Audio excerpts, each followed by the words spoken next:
All right, guys, we're going to go over Gen 4 screen with the SeedStar 4 HP today. From the main landing screen, we'll go to the setup button first, click on planter, and then we can click on the planter again.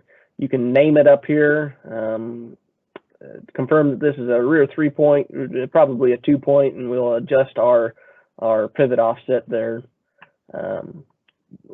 Down here we have the number of rows. So this is a 12-row 15-inch planter or 6-row 30-inch planter.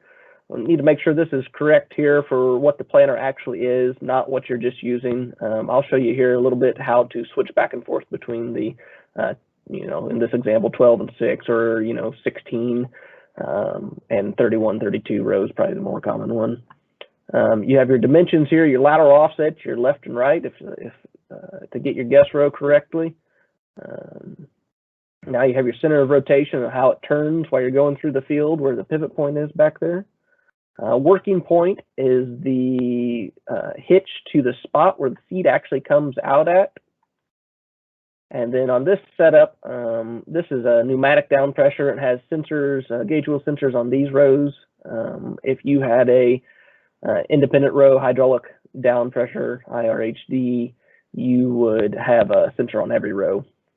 Also shows the location of vacuum sensors, 2 PDF air pressure, 2 ranks. You have a front rank and a back rank on this one, and this one doesn't have fertilizer. Here you see the mechanical delay on an exact emerge planter. It's 0.3, 0.3 is default. Also, we're going to group our outer rows so that if we get too close to the outside while using our section control, it doesn't accidentally shut off that outside row. I'll have a couple of tips and tricks on this here in a minute. And then this is where you add an implement receiver in offsets.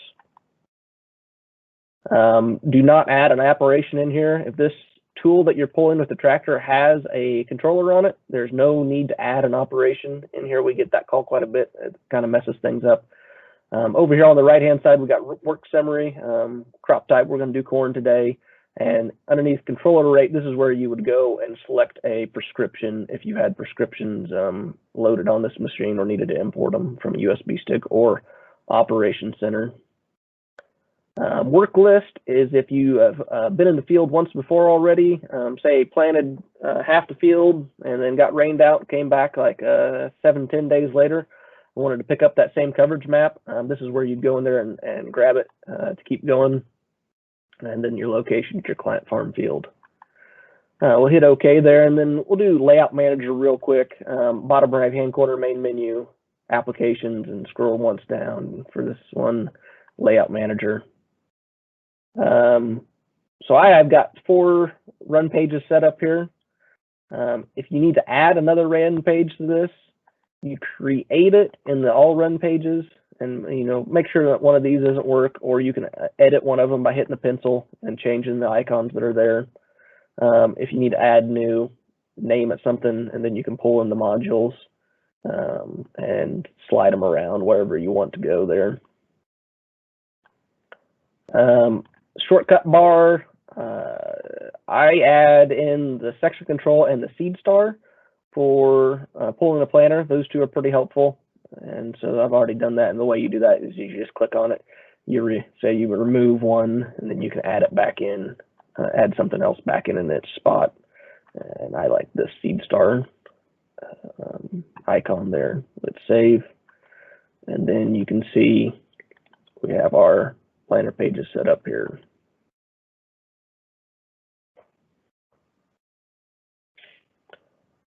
On this main run screens, you can see you have these little tiles here that give you a little bit of information, like this population is going to give you your target population, and then while we're going through the field, it's going to show up your actual average population. If you wanted to see that breakdown by row, you just click on it, and now you can see each individual row and what the population is doing there.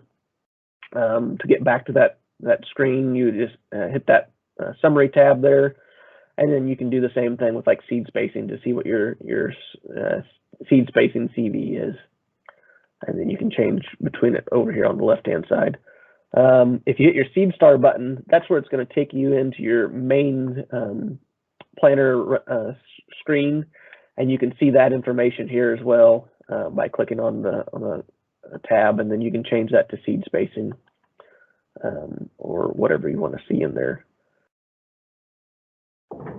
We'll go back to our main screen. You can also click over the top of the, say, map, and it'll bring it to a full page map. It'll zoom in to see exactly what you click on. What I tell guys on Gen 4 is that everything's a button. And so you can click on, say, the client farm field location, and then it'll give you, if you've got boundaries in your screen, it'll show up the 3 closest fields to you. Get out of that. All right, the next thing I'll show will be the SeedStar setup, actual planter setup. So I've added this SeedStar button to our quick shortcut bar down here. And so we can click on that. You can also get to that by clicking main menu and then SeedStar if you're running the electric drive. So over here on the left-hand side is where you can choose where your target rates are set up and add some more. So you can click on that, and we can see we've got 3 different target rates set up. You can click in these white boxes to change those amounts. And then if you'll notice, these bottom 2 down here are grayed out. So if you click on this white box here, you can add a rate in, and then you've got to remember to uncheck this disable rate box, or it will not show up as a option that you can select. So now we've got 4 rates set up in here. Also down here in this RX, we talked a little bit about that. If you've in the setup manager in this screen here, if you've changed this to run a prescription, then you'll have the option to select it here. If not, it'll just be blanked out all the time. All right, now I'm going to show you frame control. On your older planters, you used to have a switch box that would control the solenoids underneath the CCS tank that would perform the fold actions. But on the SeedStar 4 HP, if you've elected for it, you have it through the display. And so pretty similar. You have a transport and plant.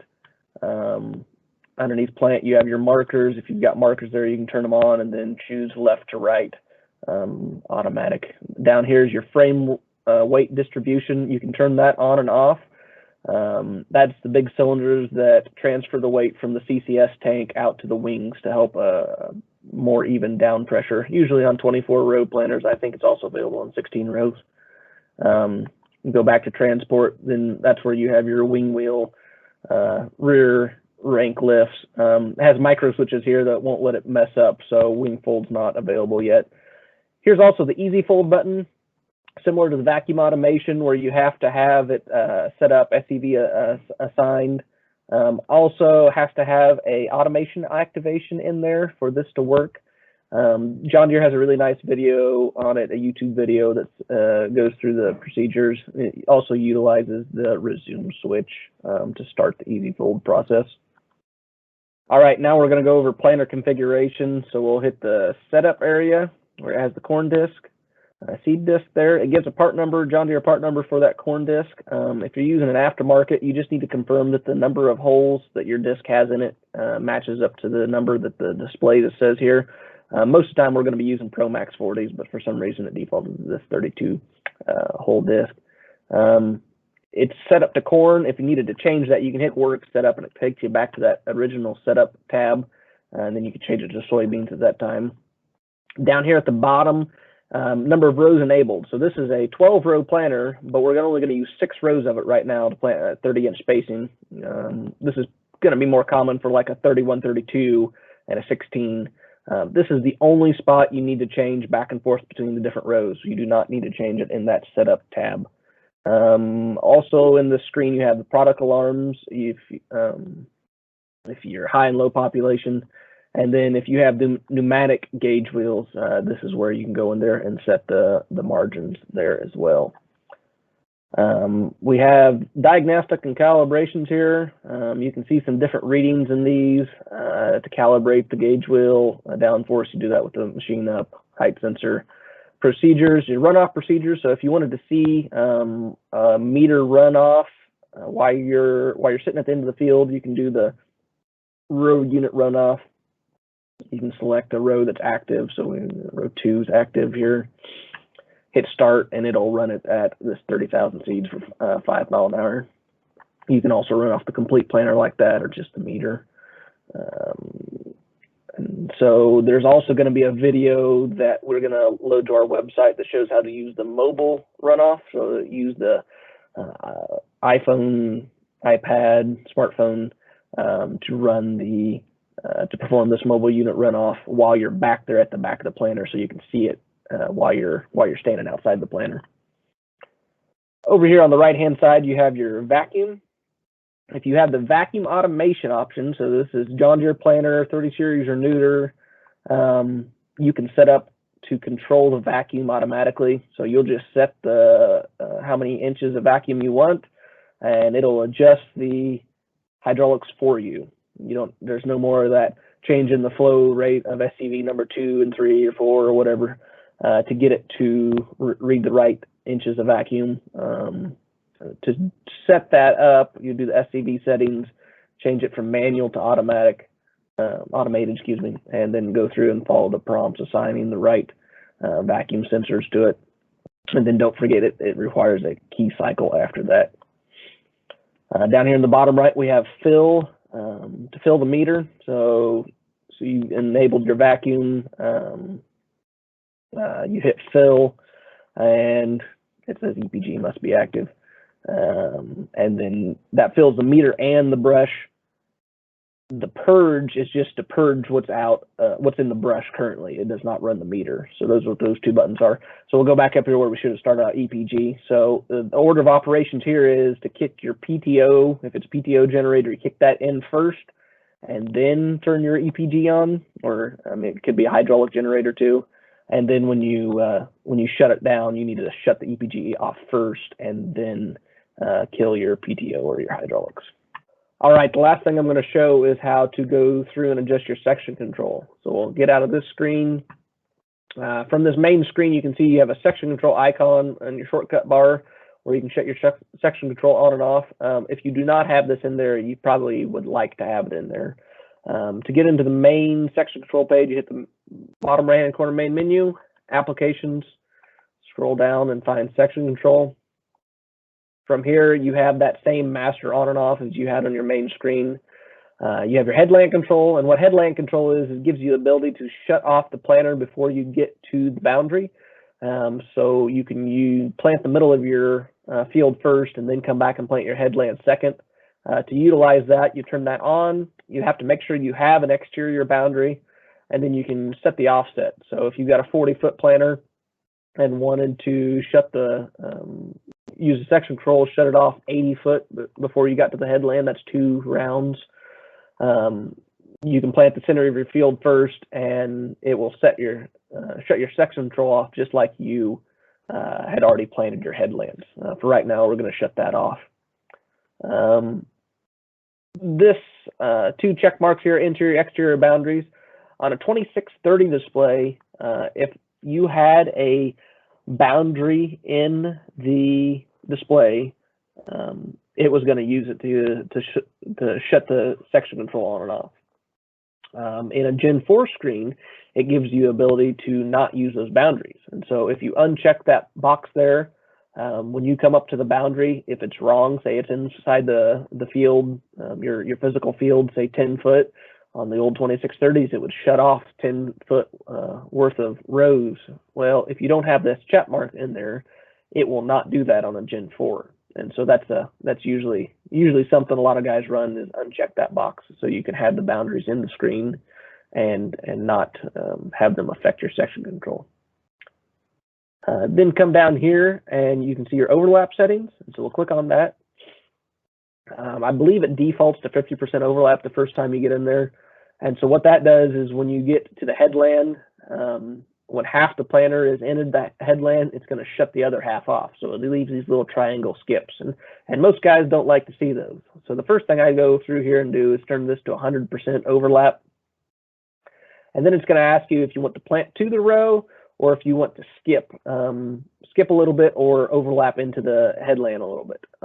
For right now, when you're first setting it up, I go to plant to row. There's a couple different ways of doing this, but this is the way I do it. Hit the OK button and the save. And then we have this performance tuning down here. And so now what I would do, doing a field start, we plant into the headland, so plant a test strip, and then plant into it, and then plant out of it, and go out there and see where that seed is laying on top of the ground. Because I use the T-handle and for the depth control and move the outside 2 row units all the way up out of the ground so I don't have to go dig for seed. Say we're going into that headland and it skipped a little bit, or we overplanted too much, we'll come into this performance tuning, and it tells you what a skip and an overlap is. We'll hit next. And so say we're planting into the, entering the planted area, we overlapped 5 foot. And so remember, we've got it set to where it should plant right to the headland right now. So we'll put 5 foot in there, and we were going 5 miles an hour when we entered the headland. But exiting planting looked pretty good, so we're just going to leave that alone. We'll hit the next button, and now it asks you where you want to plant to. So do you really want to be planting to the row, or let's say say we're running RTK, I want to overlap 12 inches, or SF3 really. Either one of those you can get by doing that. If you're running SF1, you're going to want to change that to at least probably 3 feet of overlap to compensate for any satellite drift. So we hit accept, okay, and it says section control settings have updated. If you wanted to see what it did, you can click on that view details. If you remember when we first set it up, it was 0.3. Well, now the off time is set to 0.98 with 12 inches of overlap. And so it automatically adjusted those timings for you. You hit okay and get back to your main screen. And that's what I have for you on the Gen 4 screens today. Thank you.